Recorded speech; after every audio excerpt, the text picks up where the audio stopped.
Exam में ये सारे एग्जाम्स का पैटर्न है एक्सेप्ट योर लैंग्वेजेस। इंग्लिश का पैटर्न नहीं है, पंजाबी का नहीं है और एचसीटी का नहीं है। Rest every subject has the same pattern of exam. Your exam is of 80 marks and your internal assessment will be of 20 marks. ठीक है, जो 80 मार्क्स का पेपर है वो 3 सेक्शंस में डिवाइड है। Section A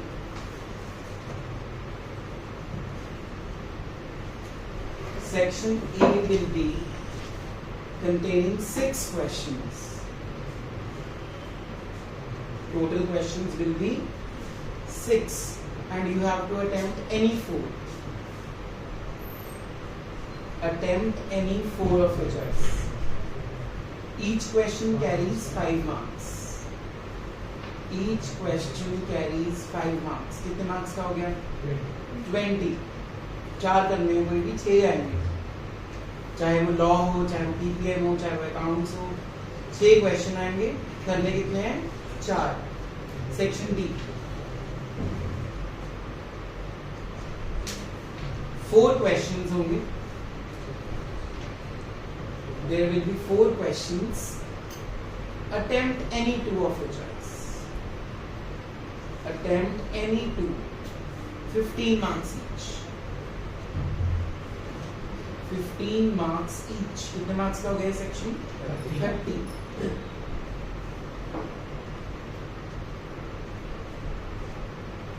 Similarly, section C is same as section B. There will be 4 questions. You have to attempt any 2. 15 marker each. 30 marks for section C. Same लिख लो as B.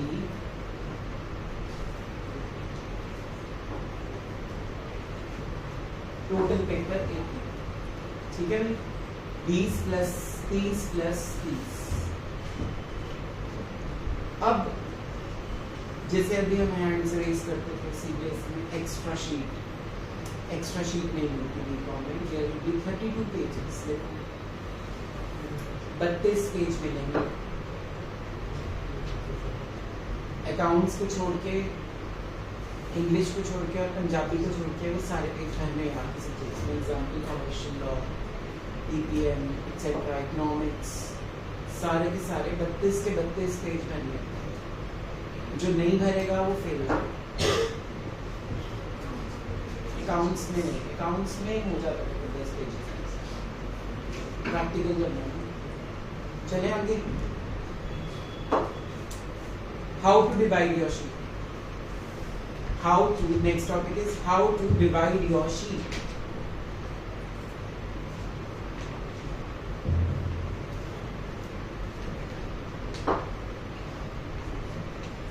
जो हमने section है उसमें कितने question करने हैं? 4। एक आंसर लिखना है 2 पेजेस। ऊपर ही लिख लो वहीं पे 1 आंसर 2 पेजेस। 8 पेज भर गए। कितने रह गए? 24 पेज रह गए। 32 में से 8 भर दिए तुमने, 24 पेज रह गए। अब सेक्शन बी और सी को मिला के कितने क्वेश्चन करने हैं? टोटल 4। तो 24 पेजों को 4 में डिवाइड कर दो, 6 पेज का एक आंसर लिखिए।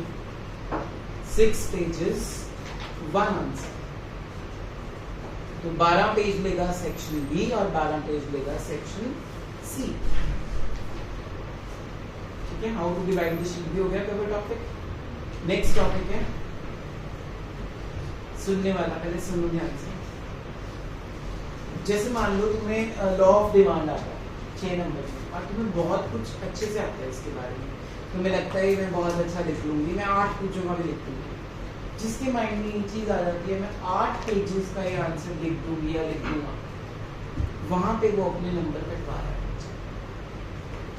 8 पेज भर दोगे तुम अगर एक क्वेश्चन के ऊपर, तो दूसरे क्वेश्चन के लिए पेजेस क्या रह गए? क्योंकि शीट्स नहीं मिलेंगे एक्स्ट्रा ना। 6 पेजेस का एक आंसर ही लिखना है। अगर तुम 8 पेज लिख भी दोगे तो मैं उसमें पीछे कितने नंबर दे देगी? मैक्सिमम 15 नंबर में से हाईएस्ट मार्क्स 11 होते हैं। हाईएस्ट मार्क्स, और वो उसको मिलते हैं जो बुक लिखता है। 11 मार्क्स हाईएस्ट मार्क्स। तुम अगर लिख भी देते हो सपोज 8 पेज लिख देते हो, तुम्हें कितने नंबर एक्स्ट्रा मिल जाएंगे? कुछ नंबर नहीं मिलेगा एक्स्ट्रा। वही आंसर अगर हरजोत ने 6 पेजों में लिखा है तब भी उसको 11 मिल रहे हैं। कमल ने अगर वो 7 का लिखा है तब भी उसको कितने मिल रहे हैं? 11।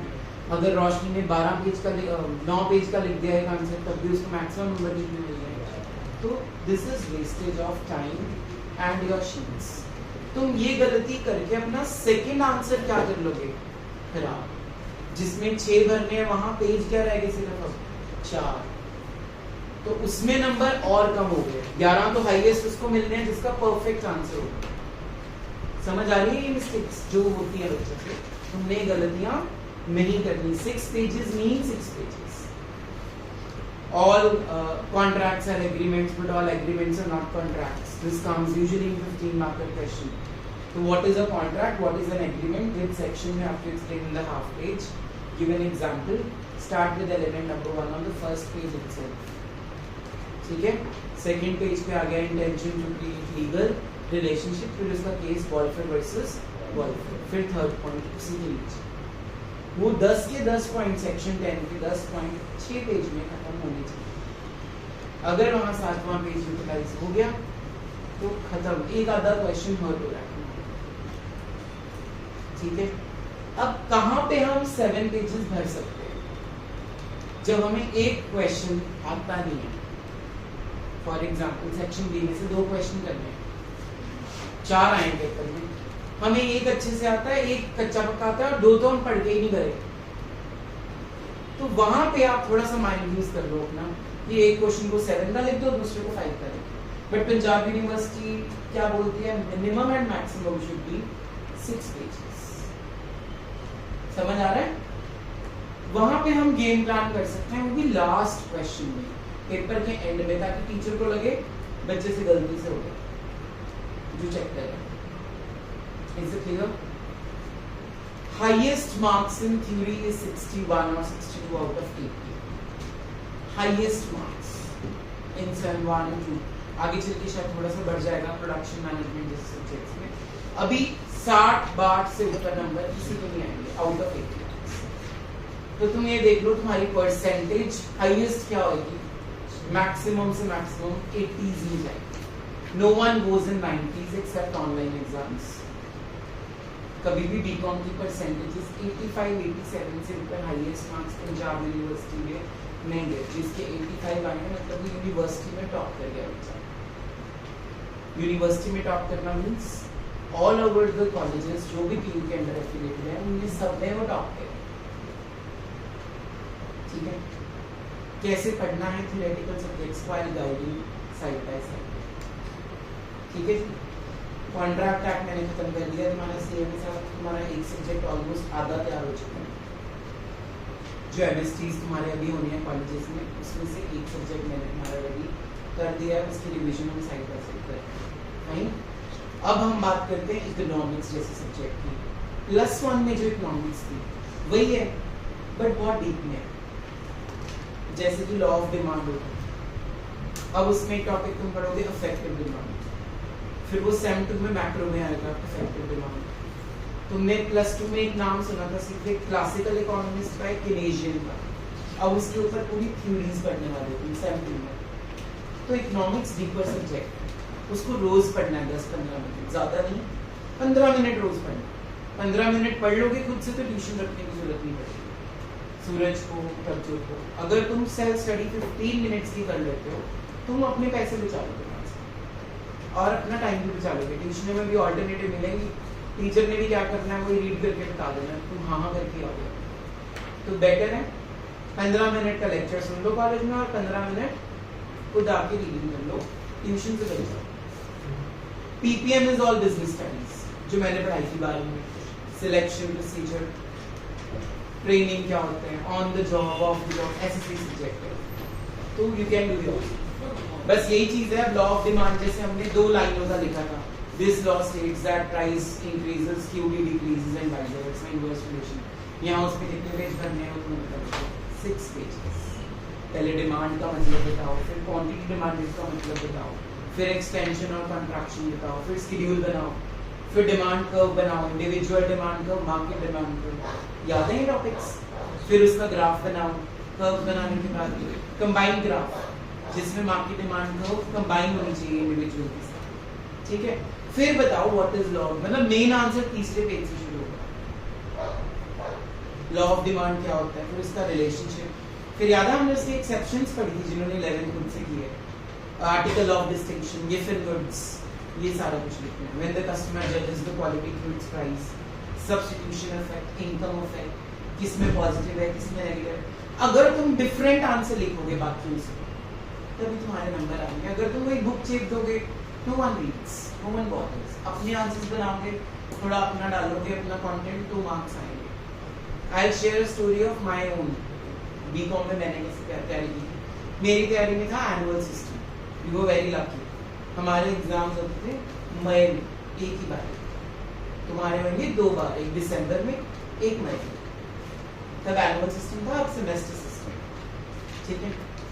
तो तब तो मेरे पास बहुत टाइम था, कॉलेज की करिकुलर एक्टिविटीज में भी थे, बहुत कुछ कर लेते हैं और पेपर भी आसानी से देते थे।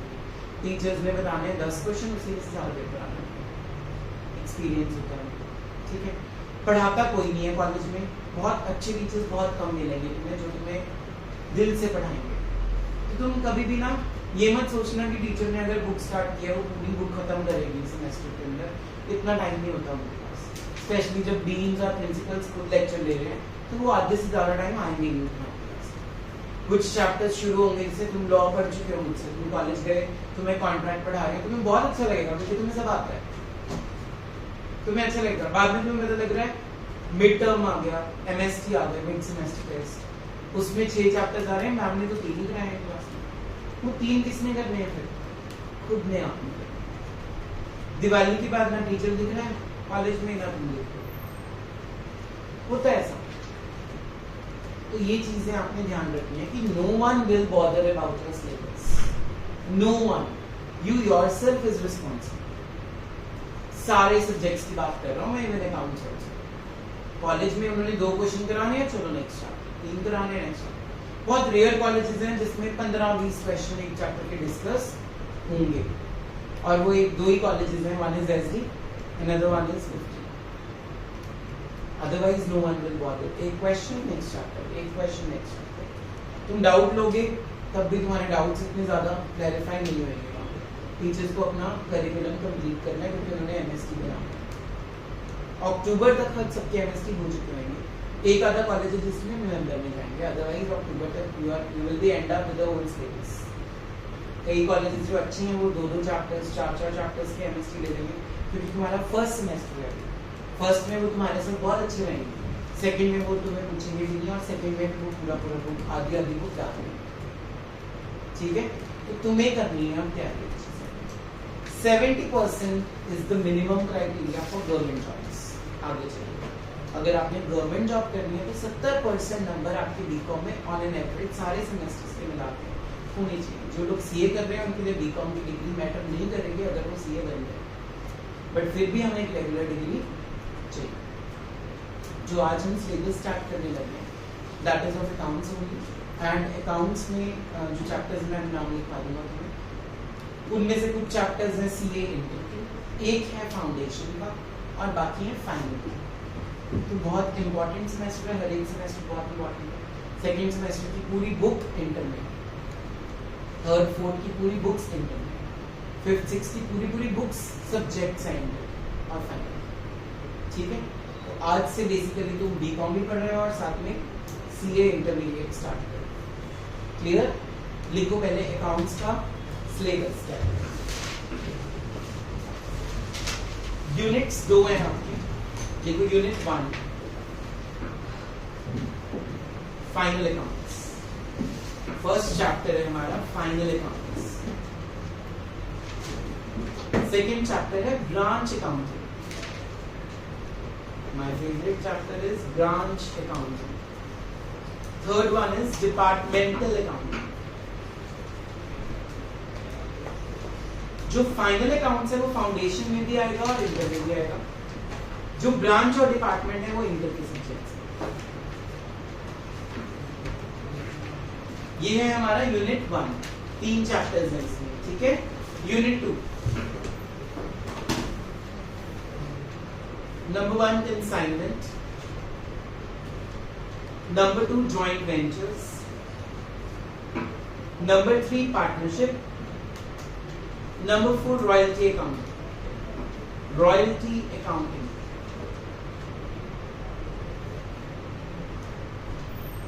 कंसाइनमेंट है फाउंडेशन में, जॉइंट वेंचर है फाइनल्स में, डिसोल्यूशन है इंटर में, पार्टनरशिप डिसोल्यूशन। कंसाइनमेंट है फाउंडेशन में, जॉइंट वेंचर है फाइनल में, डिसोल्यूशन है इंटर में, और रॉयल्टी है नहीं फाइनल सीए में। रॉयल्टी सिर्फ बीकॉम में। ठीक है, अब अकाउंट्स का पैटर्न क्या है पेपर? सेक्शन ए में कितने क्वेश्चन आने हैं बताया मैंने?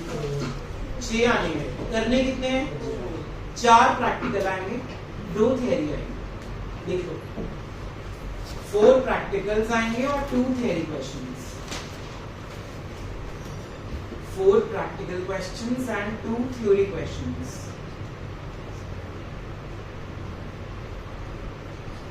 सेक्शन डी में आ जाओ।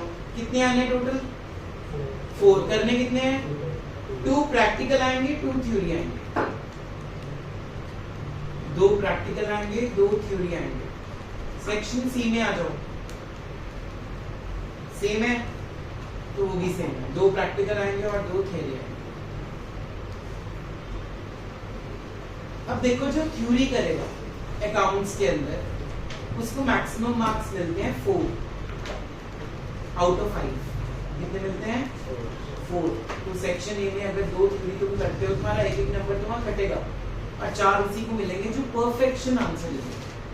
ठीक है, सेक्शन बी में कितने बताए मैंने? हाईएस्ट 11 मार्क्स, तो 22 नंबर मिलेंगे अगर आपके दोनों क्वेश्चन बहुत बढ़िया होंगे।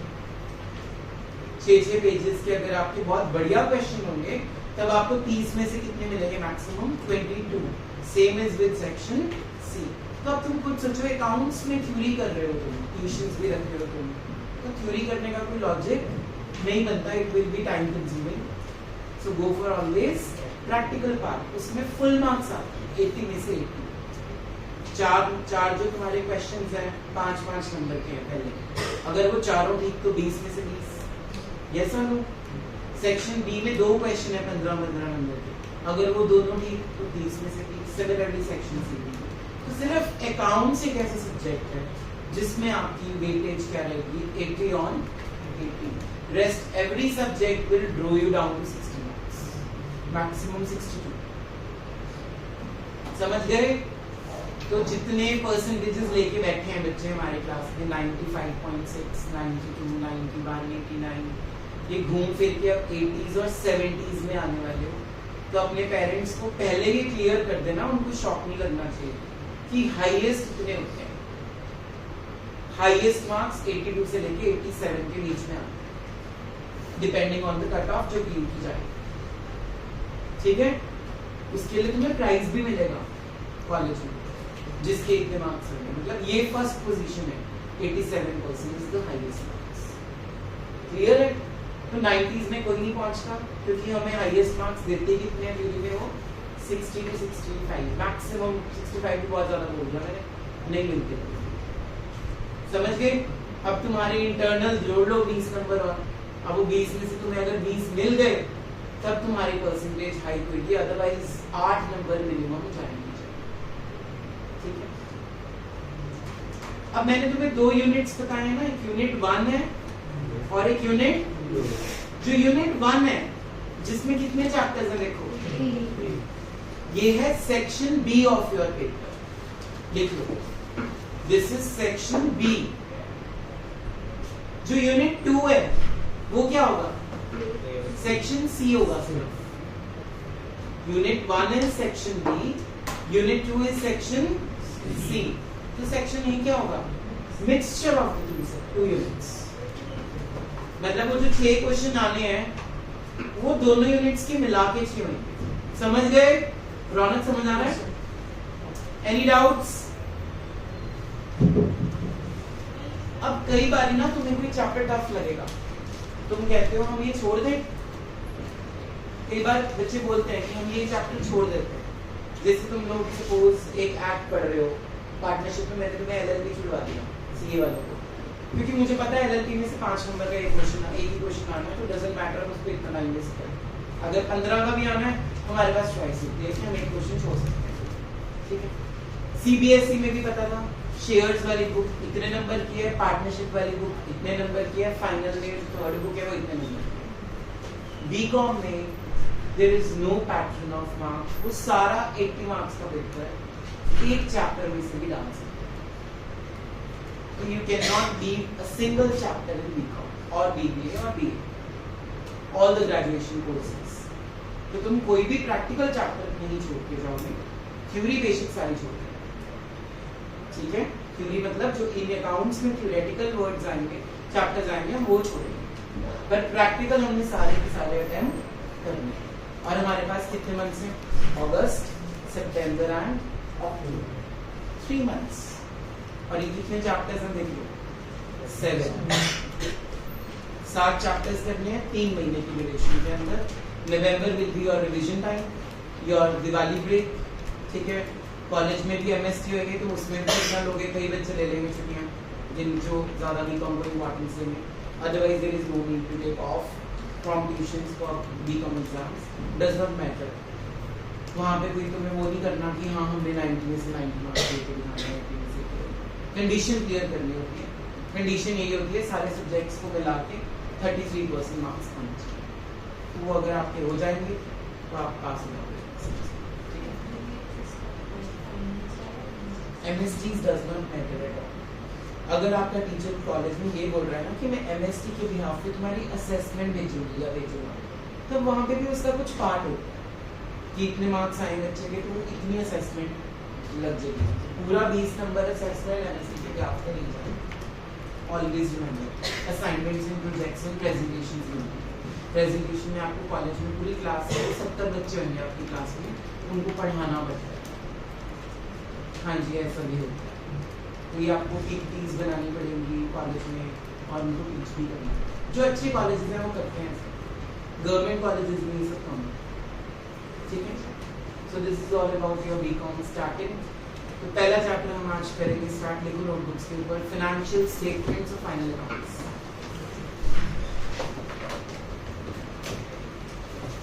Financial statements and final accounts.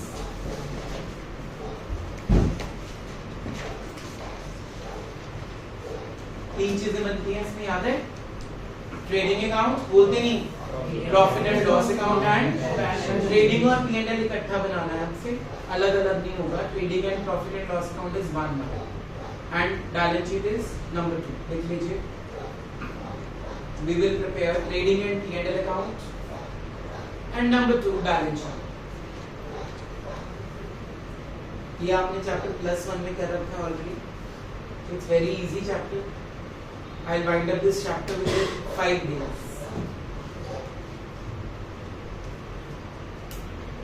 Trading account किस किस को याद है format? Raise your hands. Ranjan Singh याद है कुछ? यही पता है particular amount. Lights change up करिए। शिवम कुछ पहले लाइट चेंज कर दो और डोर लॉक कर दो।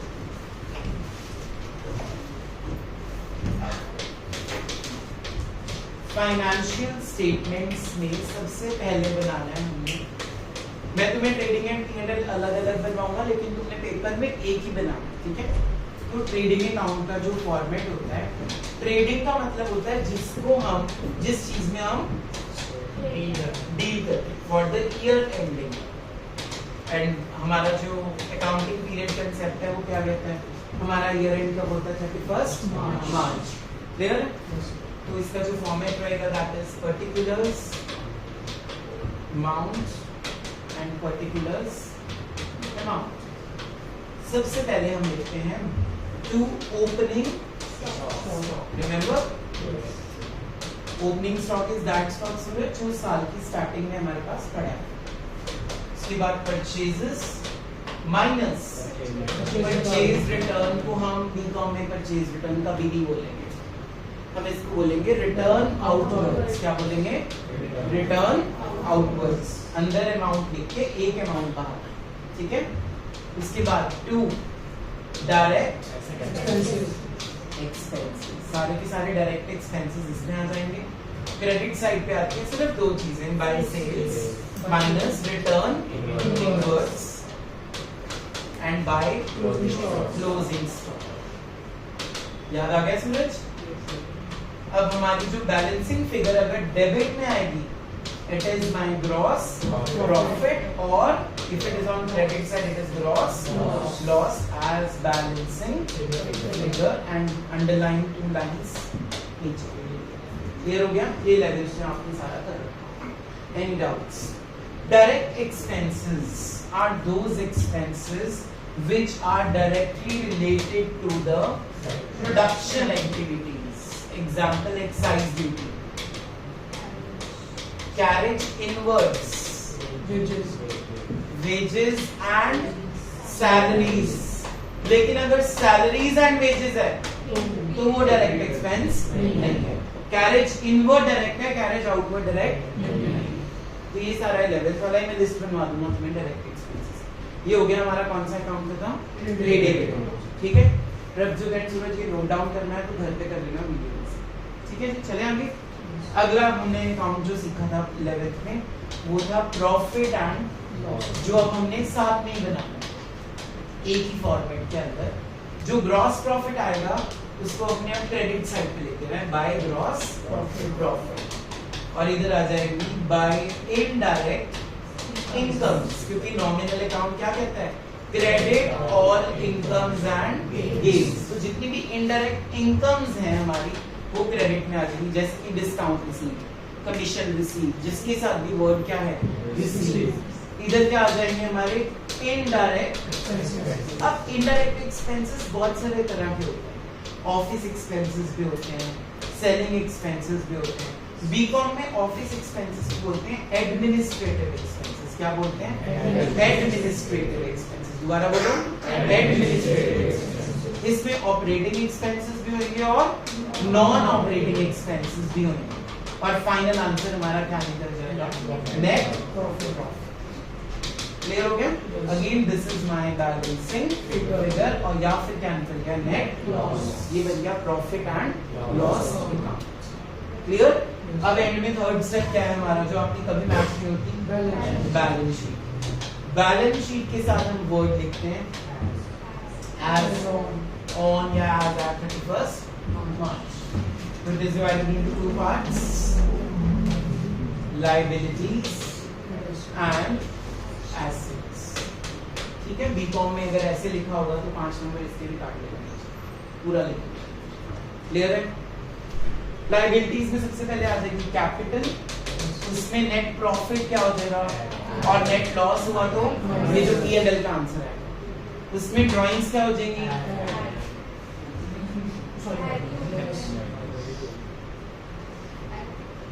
ऐड होती है ड्राइंग्स। क्लोजिंग टू ओपनिंग निकाल रहे हो, ड्राइंग्स क्या हो जाएंगी? माइनस। एडिशनल कैपिटल इंट्रोड्यूस क्या हो जाएगी? Add. Interest on drawings minus interest on capital. एक फाइनल आंसर बाहर। ये होगी हमारी कैपिटल। ठीक है, उसके बाद हमारी non current liabilities and current liabilities अलग अलग हेड्स के अकॉर्डिंगली जाएंगे। इधर याद करने के लिए फिक्का lamp,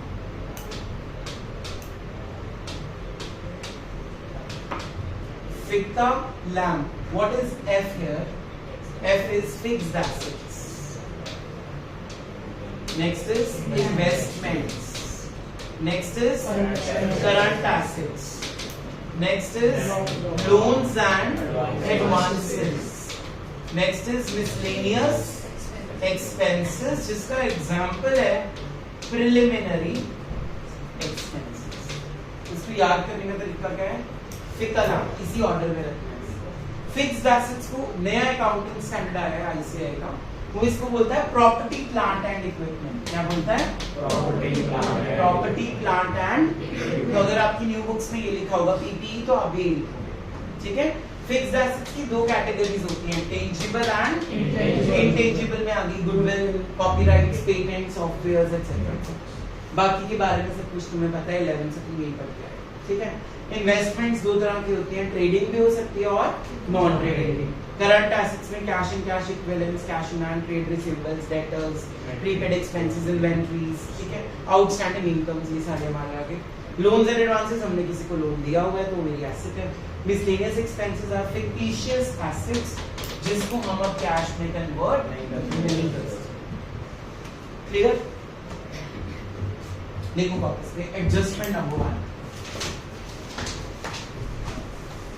adjustment number 1, closing stock. Suraj adjustments के कितने इफेक्ट होंगे बेटा? डबल, मतलब डबल एंट्री सिस्टम, तो 2 इफेक्ट्स। पहला कहां जाएगा? ये क्लोजिंग स्टॉक कहां जाएगा? ट्रेडिंग अकाउंट की क्रेडिट साइड। दूसरा इफेक्ट बताओ, बैलेंस शीट की फटाफट लिखना है। फर्स्ट इफेक्ट ट्रेडिंग अकाउंट की credit side, second effect balance sheet में एसेट साइड।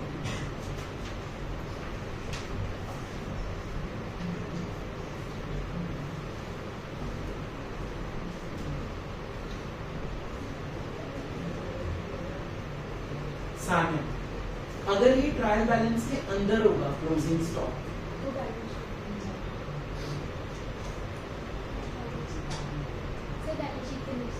सिर्फ बैलेंस शीट में अंदर ही जाएगा तो ट्रेडिंग में नहीं आएगा। वेरी गुड, सो देखो, if it is inside the trial balance, if it is inside the trial balance, it will go only in the balance sheet.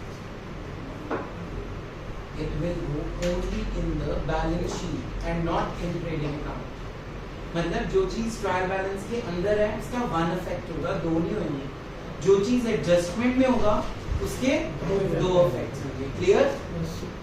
Number 2, second adjustment,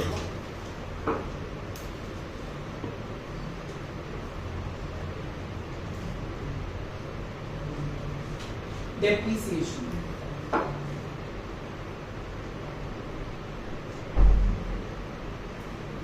depreciation कहाँ जाती है? सेकेंड इफेक्ट एसेट्स में से, और अगर ये trial balance के अंदर होगी तो सिर्फ P&L में जाएगी। देखो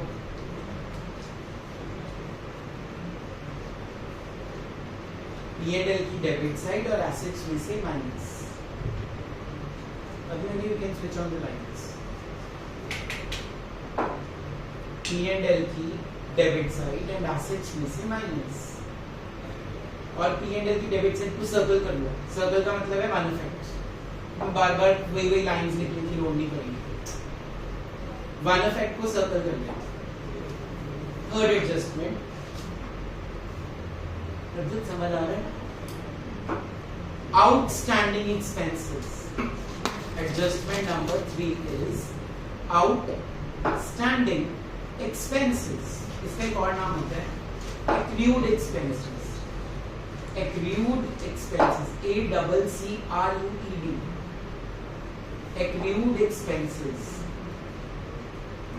भूमिका, इसका मीनिंग बताओ, व्हाट इज आउटस्टैंडिंग एक्सपेंसेस? खड़े हो जाओ, जो पे करने हैं अभी। ओके, तो अगर मान लो वेजेस आउटस्टैंडिंग है तो कौन से अकाउंट में क्या इफेक्ट पड़ेगा इसका?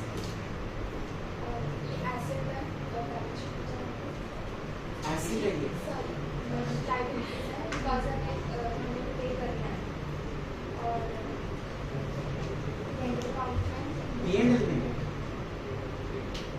नेक्स्ट रोशनी। सर जो आउटस्टैंडिंग एक्सपेंसेस है वो एक्सपेंसेस में ऐड हो जाएंगे और लायबिलिटी साइड में शो करेंगे। ठीक है, very good, sit down both of you. जो भी एक्सपेंस आउटस्टैंडिंग होगा वो एक्सपेंस में क्या हो जाएगा? ऐड। क्यों होएगा? पहले रीजन सुनो फिर लिखना। एक्रूवल कंसेप्ट कहता है, कौन सा कंसेप्ट? एक्रूवल। जो जिस साल का खर्चा है वो उसी साल रिकॉर्ड होगा। It is immaterial whether it is paid और नॉट। अगर मान लो मैंने देखा मैम को सैलरी नहीं दी इस साल की, पर वो उनकी खर्चे तो मेरे इसी साल के होंगे तो वो इसी साल रिकॉर्ड होंगे, चाहे मैंने अभी उनको पेमेंट नहीं की। क्लियर? अब देखो, add in expenses,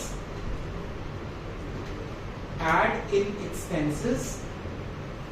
number 2, liability side of balance sheet. Second effect is liability side of balance sheet. फिर भुवन, भूमिका ने गलती की थी, मैंने बोला था वेजेस आउटस्टैंडिंग है थी P&L, नहीं वो ट्रेडिंग में है। ट्रेडिंग में जाएगा क्योंकि वेजेस कौन सा Direct एक्सपेंस होता है? है। डायरेक्ट। तो सिरा जो आउटस्टैंडिंग एक्सपेंस होता है अगर वो डायरेक्ट है तो ट्रेडिंग में ऐड होगा, अगर वो इनडायरेक्ट है तो P&L में ऐड होगा। तो ये ध्यान रखना, वो वेजेस हैं तो ट्रेडिंग में जाएंगे, सैलरीज हैं तो P&L में जाएंगे। क्लियर हो गया? सामने अगर ये ट्रायल बैलेंस के अंदर होंगे आउटस्टैंडिंग एक्सपेंस तो ये कहां पे जाएंगे? Will it be added in that expense or it will go only to the balance sheet liabilities? ठीक है, बैलेंस शीट को सर्कल कर दो, मतलब that is the balance sheet. If outstanding expenses are given inside the trial balance, then it will have only one effect. It will go to liability side of the balance sheet. जो भी चीज trial balance के अंदर होगी, ये हो गया trial balance हमारा, जो भी इसके अंदर होगी उसके कितने इफेक्ट हैं? One effect. जो एडजस्टमेंट में होगी उसके कितने इफेक्ट्स हैं? डबल। तो मैंने बोला क्या है, आउटस्टैंडिंग एक्सपेंस अगर नीचे देखा है तो एक तो एक्सपेंस में उसको क्या कर देना, ऐड, और दूसरा लायबिलिटी साइड। अगर यही चीज अंदर लिख दी तो सिर्फ कहां चली जाएगी? वो liability side of balance. Clear हो गया? तो जो भी एडजस्टमेंट में है उसके कितने इफेक्ट्स हैं? 2, और जो ट्रायल बैलेंस के अंदर है उसके कितने इफेक्ट्स हैं? 1। Next adjustment write down. Outstanding incomes, outstanding incomes, Chandni meaning बताओ। जो इनकम में अर्न हुई है पर अभी मिली नहीं, मिली नहीं है तो क्या करें? इनकम्स में इनकम में ऐड कर दें। इनकम हम कहाँ लिखते हैं? ट्रेडिंग में या P&L में? इनकम P&L की कौन सी साइड पे? क्रेडिट साइड में ऐड हो जाएगा। सेकंड इफेक्ट, इनकम अभी मिलनी है, मेरी क्या है वो? एसेट। सुनो लिख लो, add in P&L account credit side. Suraj समझ आ रहा है? Add in P&L account credit side and second effect asset side of balance sheet. Suraj अगर ये ट्रायल बैलेंस के अंदर होगा सर्कल एसेट साइड। सर्कल का मतलब क्या है? अगर वो ट्रायल बैलेंस के अंदर है तो वन इफेक्ट क्या है इसका? ठीक है, कितने होगी आज adjustments? Next write down. Prepaid expenses, prepaid expenses, summer meaning बताओ। पहले पे कर दिए तो एक्सपेंस में से क्या हो जाएंगे? माइनस। सेकंड इफेक्ट,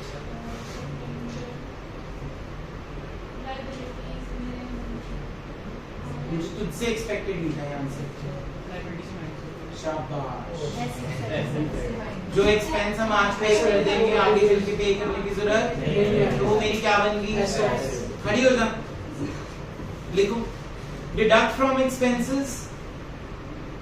पहला पॉइंट है डिडक्ट फ्रॉम एक्सपेंसेस, दूसरा पॉइंट है asset side of balance sheet.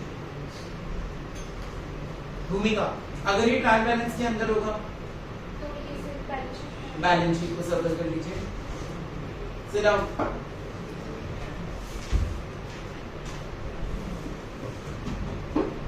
Next adjustment, pre received incomes, pre received incomes. Harjot Kaur meaning बताओ। तो क्या करते हैं इनकम्स में से?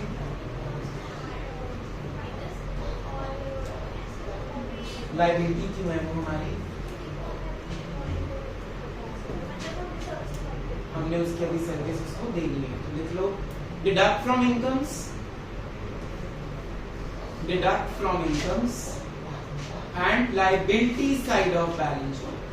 बिकॉज तुमने अभी उसकी सर्विस देनी है लेकिन तुमने पैसे एडवांस में ले लिए। सुना, अगर ये ट्रायल बैलेंस के अंदर होगी तो बैलेंस शीट को सर्कल करें। अभी मिल जो प्रीपेड एक्सपेंसेस हमने किया या प्री रिसीव्ड एक्सपेंसेस हमने किया या आउटस्टैंडिंग एक्सपेंसेस किया या आउटस्टैंडिंग इनकम्स किया, इन सब एक्सपेंसेस और इनकम्स की नेचर क्या है? रियल अकाउंट, पर्सनल अकाउंट या nominal account? Nominal account. Very good. The nature of all these four adjustments is personal account, and that is representative personal account. Personal account तीन होते हैं, ऊपर मुंह करो पहले. Natural person, Ram Shyam Mohan. Artificial person, जिनके पीछे कंपनी वर्ड है, लिमिटेड वर्ड है, बैंक वर्ड है. और तीसरा होता है जो रिप्रेजेंट करते हैं या नेचुरल को या आर्टिफिशियल को. ये बहुत कम बच्चों को आंसर इसका पता होता है. मुझे पता है यहाँ पे 90% लोगों को ये बात नहीं पता थी कि जो प्रीपेड एक्सपेंस है, प्री रिसीव्ड इनकम है, आउटस्टैंडिंग एक्सपेंस है, आउटस्टैंडिंग इनकम है, उनकी नेचर पर्सनल अकाउंट होता है. Debit the receiver and credit the giver, that is representative personal accounts.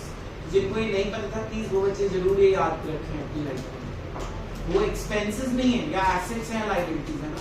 और वो आई किससे है, या नेचुरल पर्सन से आई होंगी या आर्टिफिशियल पर्सन से आई होंगी. इसीलिए उनका नाम है representative personal account. Next write down bad debts. Bad debts Monica, इसका मीनिंग क्या होता है?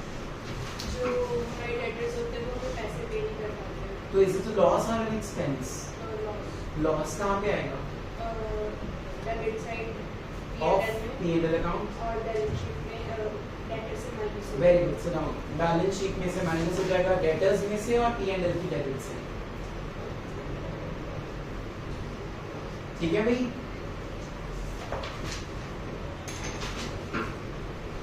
कौशिक, अगर ये ट्रायल बैलेंस के अंदर होगा तो गलत है. सिर्फ P&L में आता है क्योंकि उसकी नेचर लॉस है.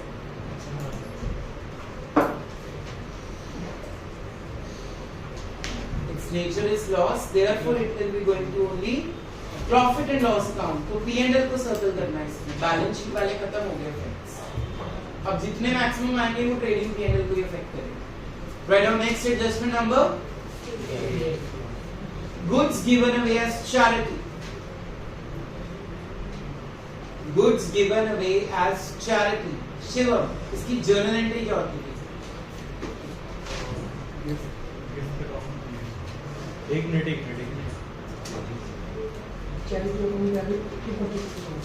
गुड. चैरिटी अकाउंट लिखो पहले, journal entry. Charity account debited to purchases account credited.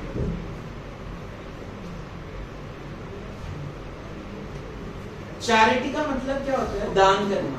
हमने गुड्स को दान किया, मेरा लॉस ही हो रहा है एक तरह से, तो P&L में कहाँ चला जाएगा? Debit side. दूसरा इफेक्ट परचेजेस में से क्या हो जाएगा? लिख लो. परचेजेस कहाँ शो करते हैं? Trading account. परचेजेस में से माइनस.